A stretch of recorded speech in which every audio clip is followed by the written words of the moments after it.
Assalamualaikum warahmatullahi wabarakatuh. Innal hamdalillahi nahmaduhu wa nasta'inuhu wa nastaghfiruh wa na'udzu billahi min shururi anfusina wa sayyiati a'malina. May yahdihillahu fala mudilla lahu wa may yudlil fala hadiya lahu. Wa asyhadu an la ilaha illallah wahdahu la syarika lahu wa asyhadu anna Muhammadan abduhu wa rasuluhu la nabiyya ba'dah. Wa qala Allah ta'ala a'udzu billahi minasy syaithanir rajim. Bismillahirrahmanirrahim.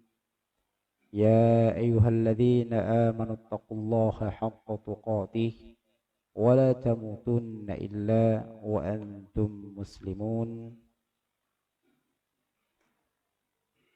يا أيها الذين آمنوا اتقوا الله وقولوا قولا سديدا يصلح لكم أعمالكم ويغفر لكم ذنوبكم ومن يطع الله ورسوله فقد فاز فوزا عظيما.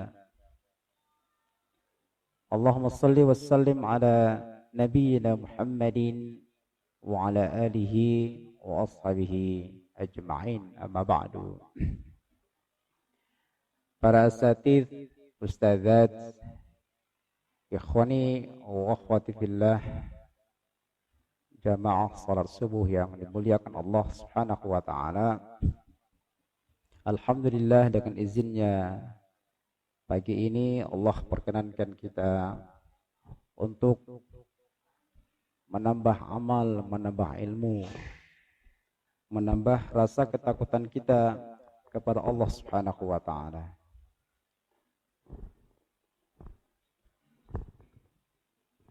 Oh, situ.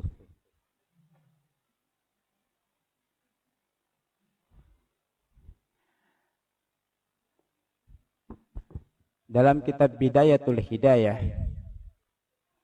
di antara tanda-tanda seseorang memiliki ilmu yang bermanfaat, manakala ma yazidu fi khaufika minallahi ta'ala, manakala materi yang kalian pelajari atau setelah mempelajari sebuah ilmu, maka sifat takut Anda itu meningkat. Itu tanda ilmu yang bermanfaat, tanda ilmu yang memiliki buah yang bagus. Setelah belajar atau mempelajari apa saja yang di situ ada hubungannya dengan ilmu Allah Jalla wa'ala, maka takutnya semakin tinggi. Dan secara otomatis kalau takut kepada Allah itu ada, maka dia tidak akan mungkin bermaksiat kepada Allah Subhanahu wa taala. Nah, sebaliknya di antara kekerdilan ilmu seseorang, manakala dia menuntut ilmu atau belajar sebuah ilmu tapi tidak ada perubahan sifat takut dalam jiwanya, atau mungkin gak ada sama sekali, maksiat jalan terus, walaupun barangkali dia bergelar punya ilmu, orang hebat, orang yang barangkali sudah menyumbangkan peradaban. Maka istilah para ulama ada la yaqiluna, la ya'lamuna, la yafqahuna. Jadi mereka ini orang ngerti, cuma nggak tahu. Mereka ini punya ilmu, cuma nggak paham. Mereka punya pengetahuan, cuma tidak dikatakan sebagai orang yang berakal. Nah, ini ilmu yang setelah belajar tidak ada sifat takut kepada Allah. Nah, mudah-mudahan hari ini kita dengan belajar menambah rasa takut kita kepada Allah Jalla wa'ala. Salawat dan salam tercurah kepada Nabi kita Muhammad Rasulullah sallallahu alaihi wasallam, keluarga, para sahabat, tabi'in, tabi'in. Semoga kita bisa istiqamah di atas sunnah Rasulullah sallallahu alaihi wasallam dan diwafatkan kita dalam keadaan husnul khatimah. Amin ya rabbal alamin. Bapak Ibu Allah muliakan, sering kita melakukan perbuatan dosa katakanlah, tapi setelah melakukan dosa itu ada sifat enjoy, santai. Nggak ada merasa takut, nggak ada merasa berdosa. Tidak ada perasaan, kayaknya nanti kalau saya begini, hukum Allah gimana? Aman, merasa aman, merasa tenang, padahal dia sudah melakukan dosa atau sedang melakukan maksiat. Saya bercontoh begini. Katakanlah kita sebagai anak, mungkin bapak ibu kita masih ada. Perkataan kita atau mungkin perbuatan kita ini menyakiti mereka, membuat hati mereka ini tergores, terluka, menangis bahkan. Tapi kita enjoy saja, seakan-akan sifat kita, perkataan kita yang sudah menyakiti hati orang tua kita ini ya gak ada hukumannya. Aman, merasa tenang saja. Padahal kita jelas menyakiti kedua orang tua kita. Satu. Yang kedua, katakanlah kita sebagai orang tua, punya anak, punya istri.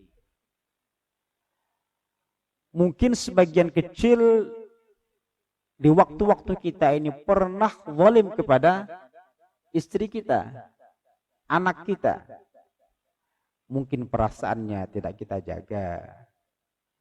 Mungkin nafkah lahir batinnya tidak sempurna kita penuhi. Atau barangkali mungkin kita berbuat maksiat kepada dia. Namun kita sebagai suami sering merasa cuek. Nah, saya ini pemimpin, saya ini kepala rumah tangga. Cuek dengan dosa yang sudah dilakukan kepada keluarga, kepada anak dan kepada istri. Itu namanya merasa aman, merasa tenang. Atau barangkali kita katakanlah pemegang kebijakan. Ini contoh yang ketiga. Diberikan amanah bisa ketuk palu, bisa menekan, bisa tanda tangan. Kebijakan yang kita lakukan, perkataan atau mungkin sikap kita, itu mungkin sebagian menyakiti dan menzalimi orang-orang yang diamanahkan kepada kita, rakyat kita misalnya, anak buah kita misalnya, karyawan kita. Dan kita ngerti itu dosa, salah, kebijakan kita ini salah, berpihak kepada kezaliman misalnya, atau tidak selaras dengan apa yang Allah turunkan Al-Quran maupun hadis. Kita ngerti itu. Tapi kita cuek saja, nggak penting bagi saya itu. Yang penting kebijakan saya begini-begini, terserah kalian. Nah, itu namanya merasa aman. Atau banyak lagi contoh-contoh yang lain. Yang paling gampang barangkali katakanlah sikap kita ketika azan berkumandang. Apakah kita merasa berdosa kalau misalnya telat?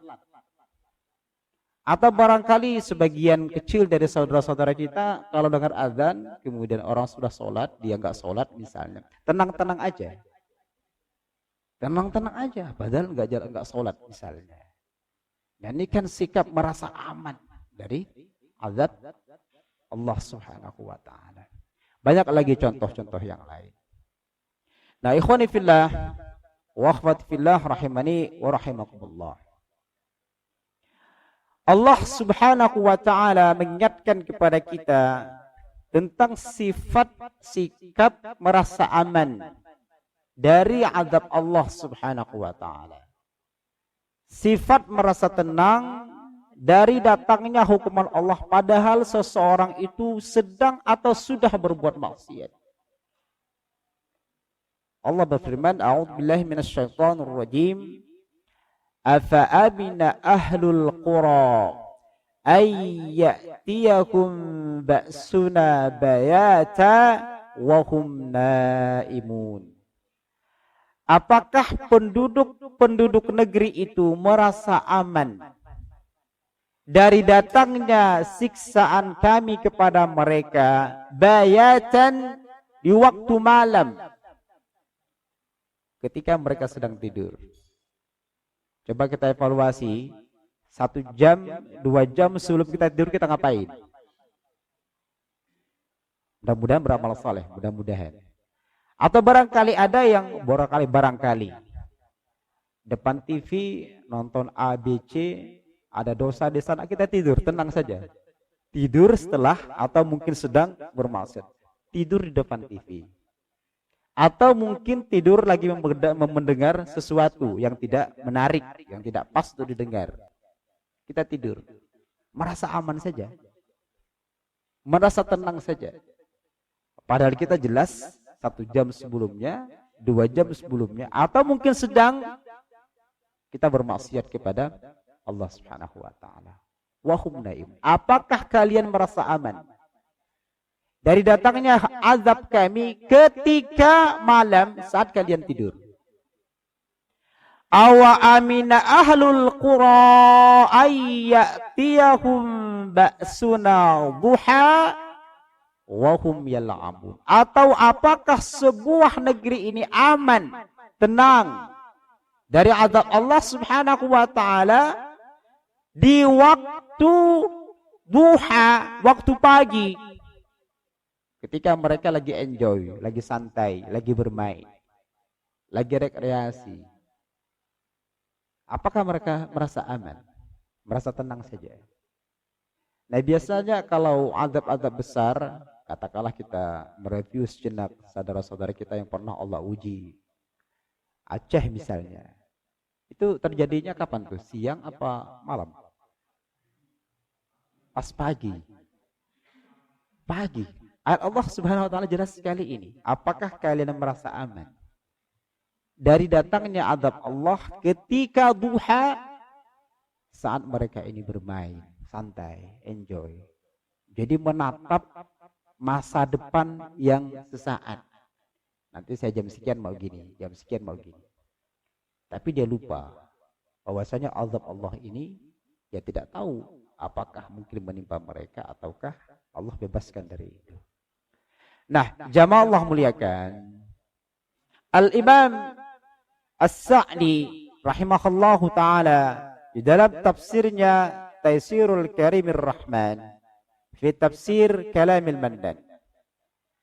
Kata beliau dalam tafsir tersebut, hadhil ayatul karimatu fiha minat takhwifil balighi. Ayat ini, surah yang kita baca tadi, ini merupakan ancaman yang menakutkan. Ancaman yang menakutkan kepada semua kita, makhluknya, manusia yang ada di seluruh dunia ini.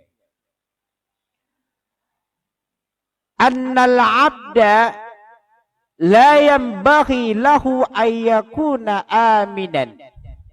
Hendaknya manusia ini tidak merasa aman dari datangnya azab Allah Subhanahu wa taala ala ma ma'ahu minal iman, meskipun dirinya memiliki iman. Nah, bayangkan, dalam kondisi memiliki iman saja kita tidak diizinkan untuk senantiasa merasa tenang dari datangnya azab Allah Subhanahu wa taala. Tapi kita waspada, takut. Karena azab Allah ini tidak mesti harus datang kepada mereka yang berbuat zalim, berbuat maksiat. Bisa saja seseorang yang saleh juga kebagian hukumannya, kebagian azabnya. Bal la yazalu khaifan wajilan ayyubtala bi baliyah. Namun sifat yang muncul dalam seorang mukmin itu adalah sifat takut. Sifat takut. Takut akan azab Allah Subhanahu wa taala dimanapun kita berada. Dimanapun kita berada.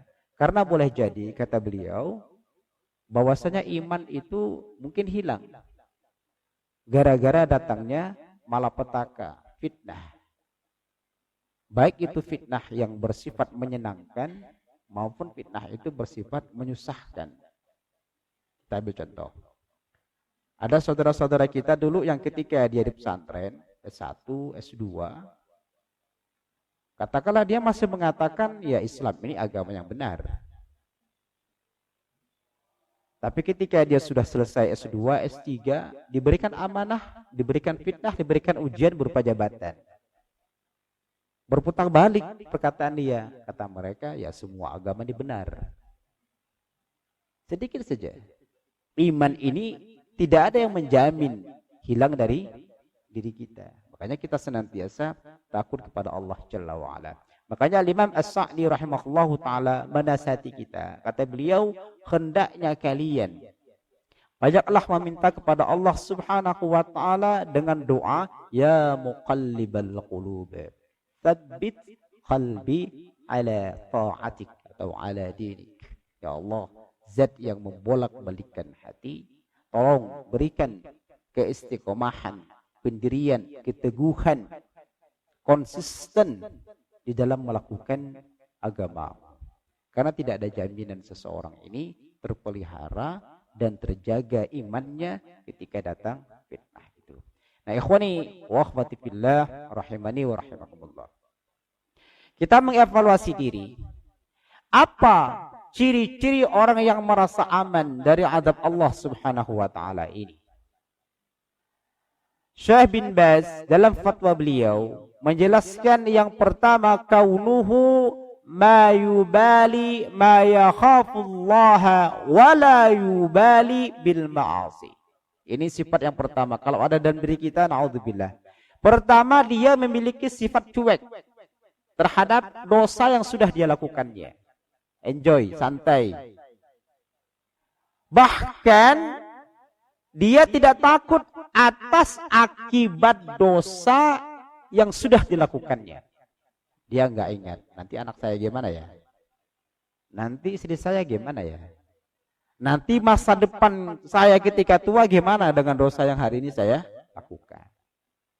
Jadi dia cuek saja, santai. Mungkin dia makan riba, nggak berpikir anaknya gimana, nggak berpikir istrinya gimana. Katakan dia bekerja tidak jujur, nggak mikir anaknya gimana, istrinya gimana. Nggak mikir dia sholat atau nggak sholat, katakanlah begitu. Gimana nanti anaknya? Apakah juga sholat seperti dia? Sifat cuek, cuek dengan dosa yang sudah dilakukan. Ini berarti dia memiliki sifat merasa aman dari datangnya hukuman Allah Subhanahu wa taala. Yang kedua, wala yakhtafi minha. Dia tidak menutupi aib dan kelemahannya, tidak menstop maksiat yang menjadi kebiasaannya. Bahkan dia mungkin mengkontinukan, melanjutkan dosa-dosanya. Sudah tahu dia salah itu, atau barangkali ada orang yang ingatkan itu gak benar itu. Tapi dia tidak mau menutupi, tidak mau bertaubat, tidak mau menstop dosanya itu. Nah, itu namanya orang yang merasa aman dari azab Allah Subhanahu wa taala. Yang ketiga, wala yahummuhu asa au ata'a. Dia punya jiwa, punya sifat, yang penting saya melakukan A. Terserah kalian apakah saya melakukan dosa ke berpahala ke, terserah. Yang penting target saya tercapai. Nah, itu namanya merasa aman dari azab Allah Subhanahu wa taala. Lah, karena namanya kita di jalan-jalan kan atau berjalan kan harus teliti. Sebagaimana kalau di depan ini ada kerikil, ada beling, harus hati-hati. Jangan sampai nginjak beling. Dalam berkata, dalam berbuat, dalam bersikap, kemudian dalam menyatakan statement, kita pun juga harus berpikir apakah perkataan kita, perbuatan kita, kebijakan kita ini dosa atau berbuah pahala. Harus berpikirnya ke sana. Kalau dosa, stop. Kalau itu berbuah kebaikan dan amal soleh, lanjutkan. Mudah-mudahan nanti menjadi pemberat timbangan di yaumul mizan. Nah, jamaah Allah muliakan. Para ulama di antaranya Syekh Khalil Harras menjelaskan bahwasanya di antara orang-orang yang gampang dihinggapi penyakit merasa aman dari azab Allah Subhanahu wa taala ketika kenikmatan-kenikmatan yang Allah berikan ini terus mengalir sementara dia bermaksiat. Semakin hari hartanya kayaknya bertambah deh. Kalau mau investasi gampang dia. Tidak hanya satu investasi. Tapi ke sini juga investasi, ke sini juga investasi. Nggak ada masalah. Lancar sekali ekonominya. Sehat juga iya. Kalaupun sakit pun jangan parah-parah lah.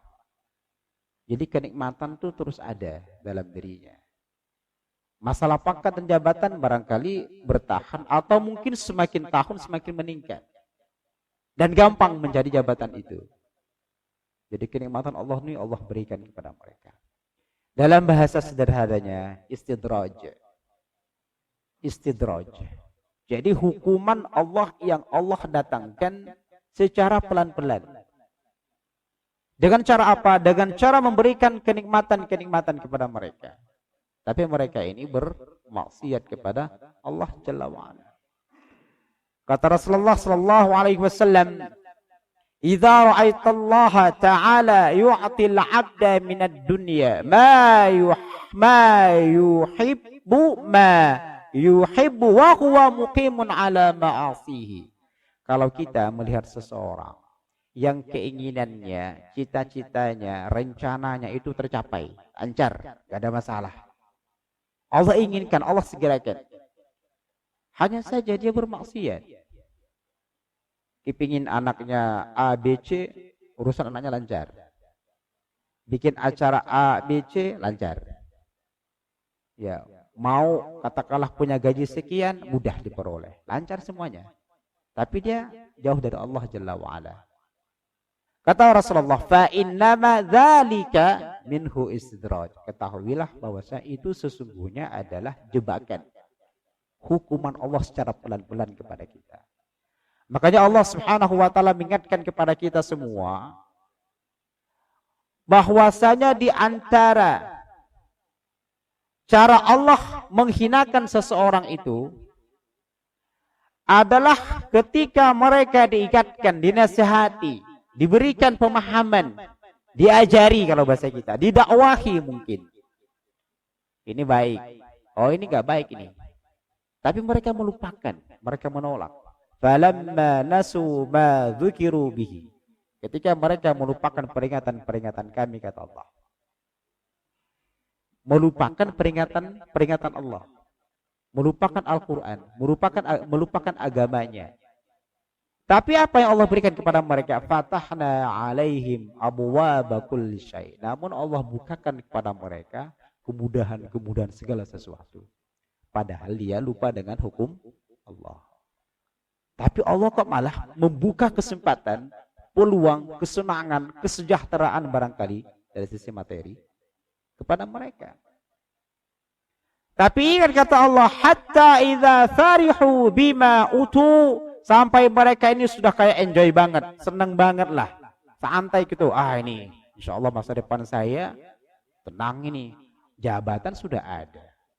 Insya Allah nanti untuk anak cucu saya juga sudah ada. Harta saya mungkin dimakan 7 keturunan barangkali gak habis. Tapi nanti satu saat akhadnahum baghtatan faidahum mublisun. Nanti akan kami siksa mereka, kami berikan hukuman kepada mereka. Jadi akhir orang yang melupakan peringatan Allah ini, walaupun kesenangan dia dapatkan, pasti Allah kelak akan menyiksa mereka. Ya, mereka tinggal lagi nyesel, berdiam. Nah, jamaah Allah muliakan. Coba kita lihat hukuman Allah Subhanahu wa taala kepada manusia, caranya seperti apa? Kepada ahli maksiat, apa hukuman Allah yang pelan-pelan? Cara pelan-pelan adalah ar-rukunu ilaiha wal israru 'alal i'radi 'anillahi subhanahu wa ta'ala. Bagi mereka yang ahli maksiat, hukuman Allah itu apa? Secara pelan-pelan, Allah mudahkan bagi mereka ini untuk melakukan maksiat berikutnya. Bukan ada kesadaran, tapi malah ada kesempatan untuk melakukan dosa yang sama atau barangkali yang lebih besar dosanya. Itu hukuman Allah secara pelan-pelan.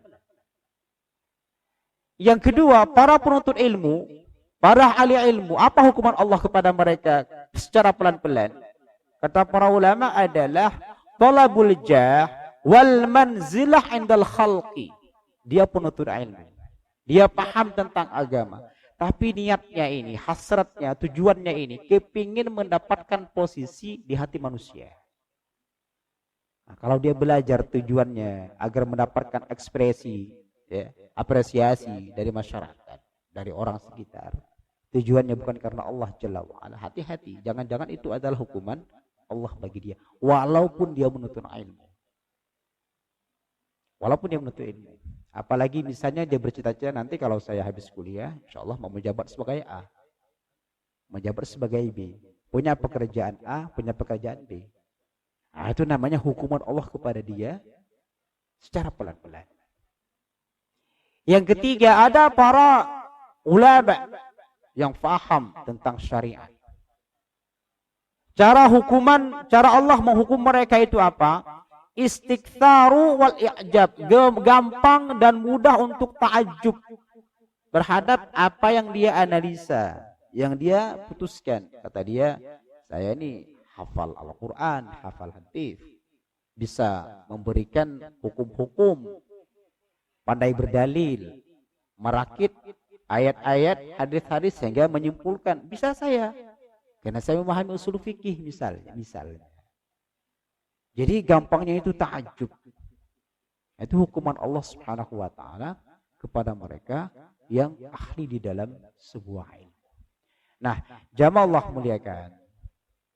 Kalaulah orang bermaksiat kepada Allah Jalla wa ala, kalaulah orang berdosa, tiba-tiba hukuman datang kepada dia. Tiba-tiba hukuman datang kepada dia. Saya bercontoh gini. Contoh saja ini, mungkin pernah kita. Katakanlah kita ngobrol sama teman kita di mobil. Ngobrol tentang aib saudara kita. Lidah kita lincah, ngomong. Piawai bahkan. Ngorek-ngorek kelemahan saudara kita. Lagi ngobrol begitu, tiba-tiba nyenggol mobil orang. Misalnya saja ini. Atau kesenggol mobil orang. Kesenggol sesuatu. Baru sadar kita. Astagfirullah. Begitu kan? Atau barangkali kita melihat sesuatu yang enggak menarik. Lagi jalan, melihat kita pelototin tuh yang maksiat itu. Tahu-tahu kaki kita terperosok, terperosok. Atau terjatuh. Itu hukuman setelah kita melakukan dosa. Kalaulah itu terjadi, kata Rasulullah SAW, itu adalah bentuk kebaikan Allah pada seorang hamba.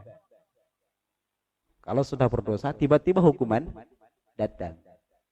Kata Rasulullah, "Idza aradallahu bi'abdihi al-khaira", saat Allah berkeinginan baik kepada seorang hamba, ajjala lahu al-'uqubah fid dunya. Allah segerakan hukuman di dunia bagi dia. Allah segerakan. Jadi jangan sampai kita banyak suudzon kepada saudara-saudara kita. Dia dulu katakan ahli maksiat, tiba-tiba sakit. Jangan-jangan itu adalah kebaikan Allah kepada dia. Karena kata Imam Ibnu Qayyim al-Jauziyah, cara Allah membersihkan dosa seseorang itu banyak. Di antaranya adalah dengan ujian. Dengan sakit parah, sehingga nanti menjadi penembus, pembersih dosa-dosa yang telah dia lakukan. Kalaupun masih ada dosanya, dalam kubur dia disiksa.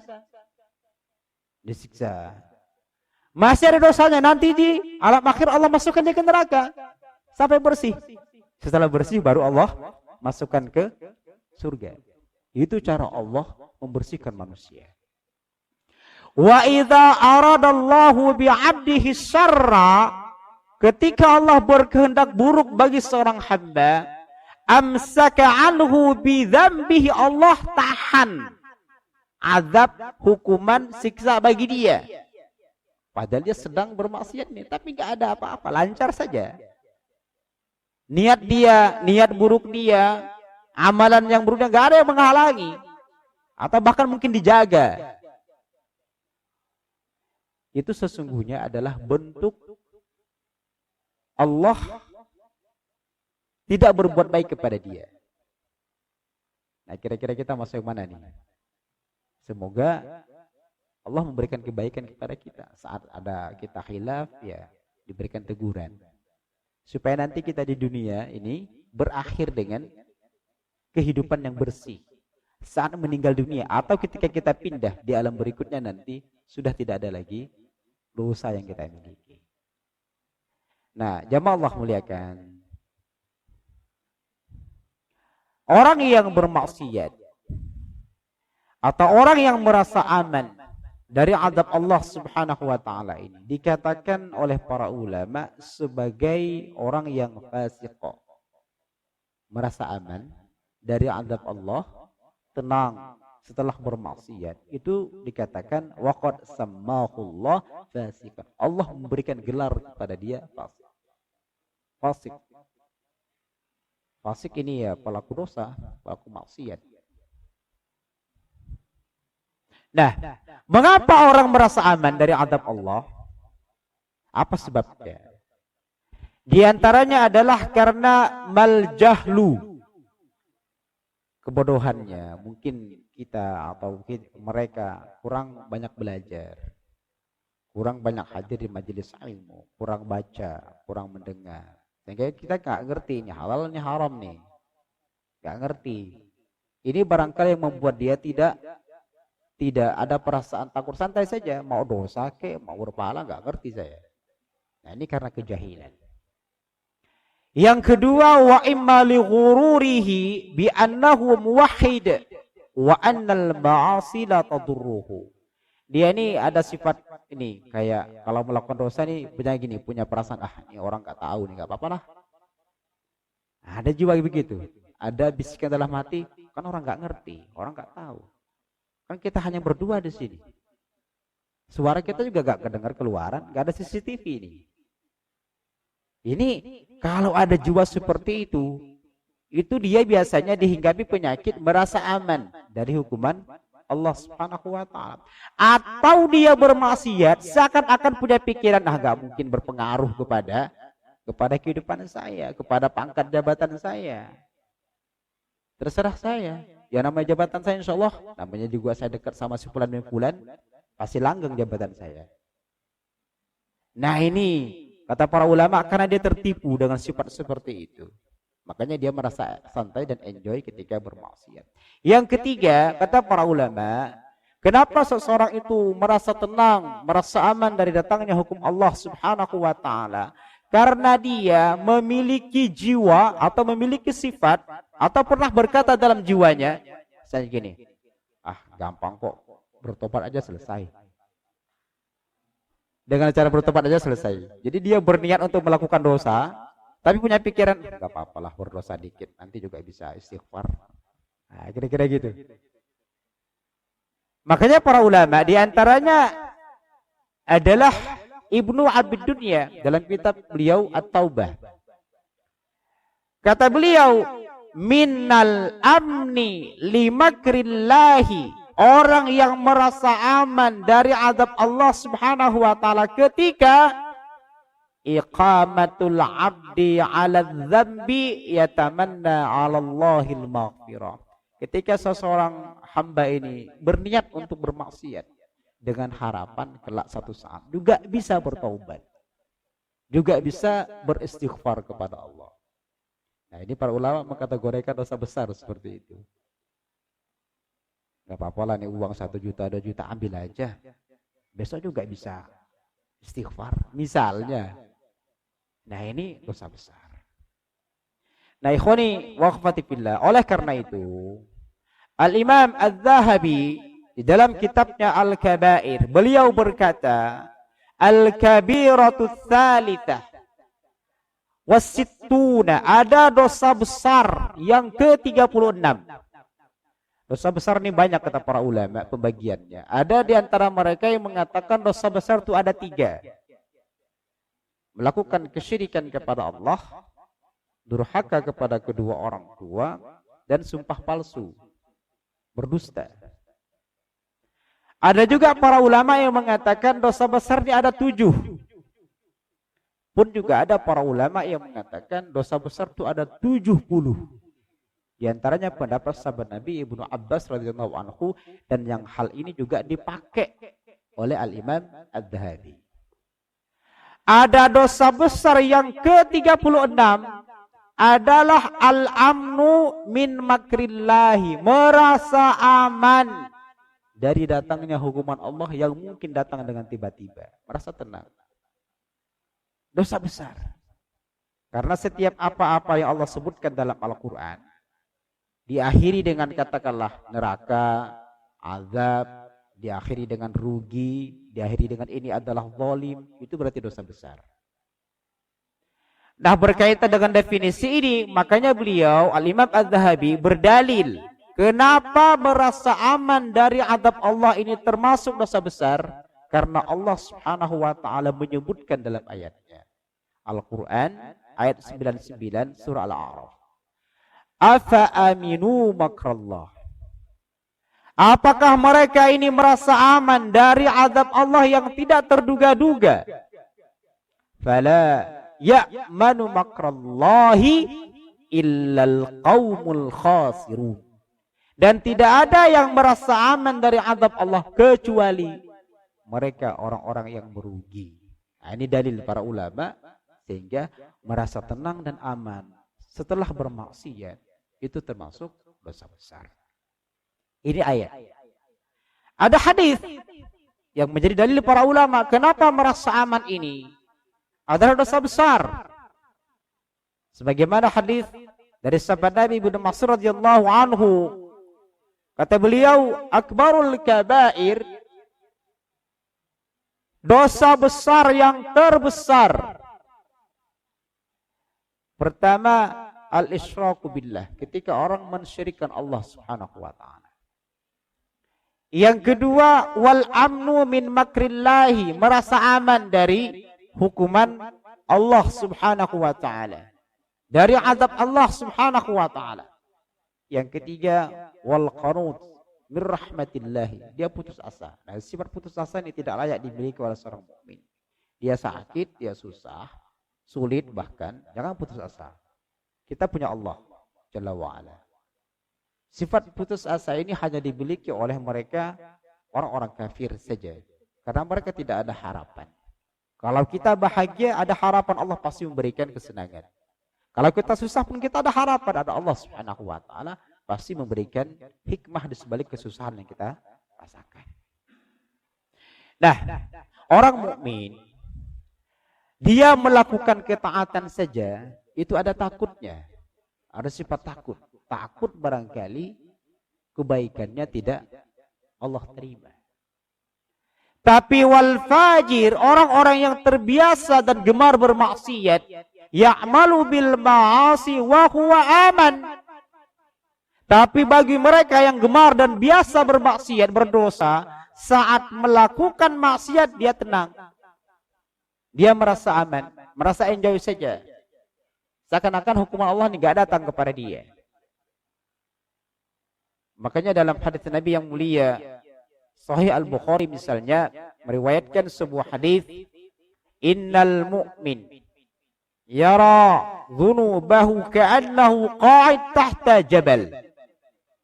Jiwa kita mukmin ini, orang beriman ini, kalau dia pernah khilaf, pernah bermaksiat, dia melihat dosanya seakan-akan dia berada di sebuah tempat yang di atasnya ini ada batu besar yang siap menimpa diri. Jadi jiwanya ini enggak tenang. Kalau dia sudah melakukan dosa dan maksiat, itu jiwa mukmin, takut. Tapi sebaliknya, wa innal fajir, orang yang berbuat maksiat atau orang munafik atau orang kafir, yara dzunubahu kadzubabin marra ala anfihi. Kalau dia sudah melakukan dosa, dia seperti lalat yang hinggap di hidungnya cuma diginikan ya, dosa lagi. Terus dosa lagi, biasa aja. Biasa aja. Seperti lalat hinggap di hidungnya. Itu namanya orang yang dalam hatinya tumbuh subur benih-benih kemunafikan. Nah, ikhwani wa akhwati fillah yang Allah muliakan. Karena bahayanya dosa, bahayanya merasa aman dari azab Allah Subhanahu wa taala. Dan ini adalah bentuk dosa besar. Enjoy dengan maksiat itu adalah dosa besar. Merasa aman, enggak akan mungkin Allah turunkan musibah ini. Enggak akan mungkin. Oh, kita ini orang soleh kok misalnya. Nggak akan mungkin ya, barangkali karena posisi saya ini kuat kok, orang tua saya orang hebat, paman saya juga orang hebat, nggak akan mungkin lah misalnya jiwa seperti itu. Ingat, para ulama diantaranya dalam kitab I'lam al-Muwaqqi'in memberikan nasihat kepada kita akibat dari orang yang melakukan dosa. Ingat, merasa aman dari azab Allah ini pun juga dosa. Dosa besar bahkan. Akibat dari seseorang melakukan dosa, kata mereka, sawadan fil wajihi, membuat muka mereka ini menghitam. Wajah mereka ini buram, gelap. Walaupun secara postur tubuh, kulitnya barangkali termasuk putih. Atau mungkin kuning sawo. Tapi gara-gara dia bermaksiat, mukanya ini hitam. Gak ada cahaya di sana. Kenapa itu? Karena dosa. Jadi orang tuh kayak memandang dia ini kayak gak nyaman ini. Karena mukanya hitam. Walaupun mungkin, mohon maaf, dia pernah dikatakan cantik. Pernah dikatakan kulit kamu tuh putih. Tapi tetap saja gara-gara maksiat, sawadan fil wajhi. Mukanya ini menghitam. Yang kedua, wa zulmatan fil qabri wal qalbi. Nanti dia akan mengalami siksa, diantaranya di alam kubur dia mendapatkan kegelapan. Gara-gara maksiat, bahkan hatinya juga gelap. Gak bisa melihat ini benar apa ini salah ini. Ini sikap saya ini kira-kira berdampak bagus nggak kepada saya dan keluarga. Kebijakan saya ini positif apa negatif? Apa berpengaruh kepada rakyat? Atau bagaimana? Wa wahnan fil badni. Orang yang bermaksiat ini fisiknya ini cepat sakit, lemah. Fisiknya, badannya. Jadi jangan kita terpesona ada orang yang sehat sekali gitu kan. Padahal dia hari-harinya bermaksiat. Hidup dan besar di lingkungan maksiat. Badannya segar tegar bahkan mungkin. Ingat pesan para ulama, wa wahnan fil badni. Fisiknya ini cepat sakit. Gara-gara apa? Gara-gara maksiat. Wa nuqsan fir rizqi. Rezekinya ini akan berkurang keberkahannya. Jadi maksiat ini menghilangkan keberkahan rezeki. Menghilangkan keberkahan rezeki. Wa bughdatan fi qulubil khalqi, dan membuat orang ini benci kepada kita. Jadi hati-hati kalau orang gak senang sama kita, walaupun kita gak punya masalah sama dia, kita gak punya hutang, kita gak pernah ngomong yang gak bagus kepada dia, gak ada masalah. Tapi kok dia benci sama kita, gak senang sama kita. Jangan-jangan kita bermaksiat. Walaupun dia gak tahu, walaupun kita melakukan dosa atau disono, dia nggak tahu. Tapi Allah tanamkan sifat benci di dalam hatinya kepada kita. Dia nggak senang sama kita. Nah ini introspeksi kita juga. Kalau misalnya istri kita kok tiba-tiba marah, misalnya, nggak ada masalah padahal.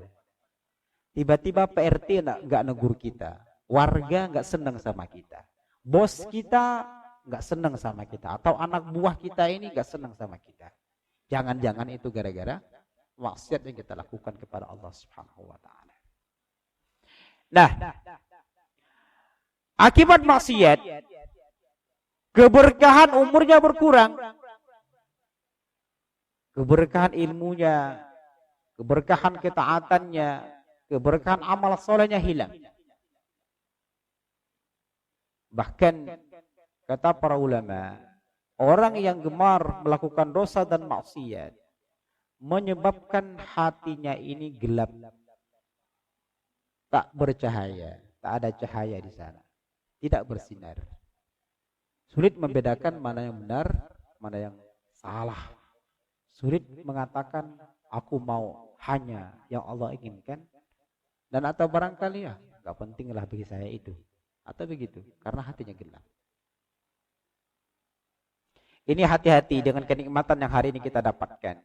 Kita punya umur, punya kesehatan, punya keluarga, pangkat dan jabatan bahkan mungkin. Ya, rezeki yang banyak. Jangan merasa tenang. Jangan merasa aman. Kata para ulama, idza kunta fi ni'matin fa'ir'aha. Kalau kalian Allah berikan anugerah nikmat macam-macam itu, maka jaga kenikmatan itu. Jangan bermaksiat.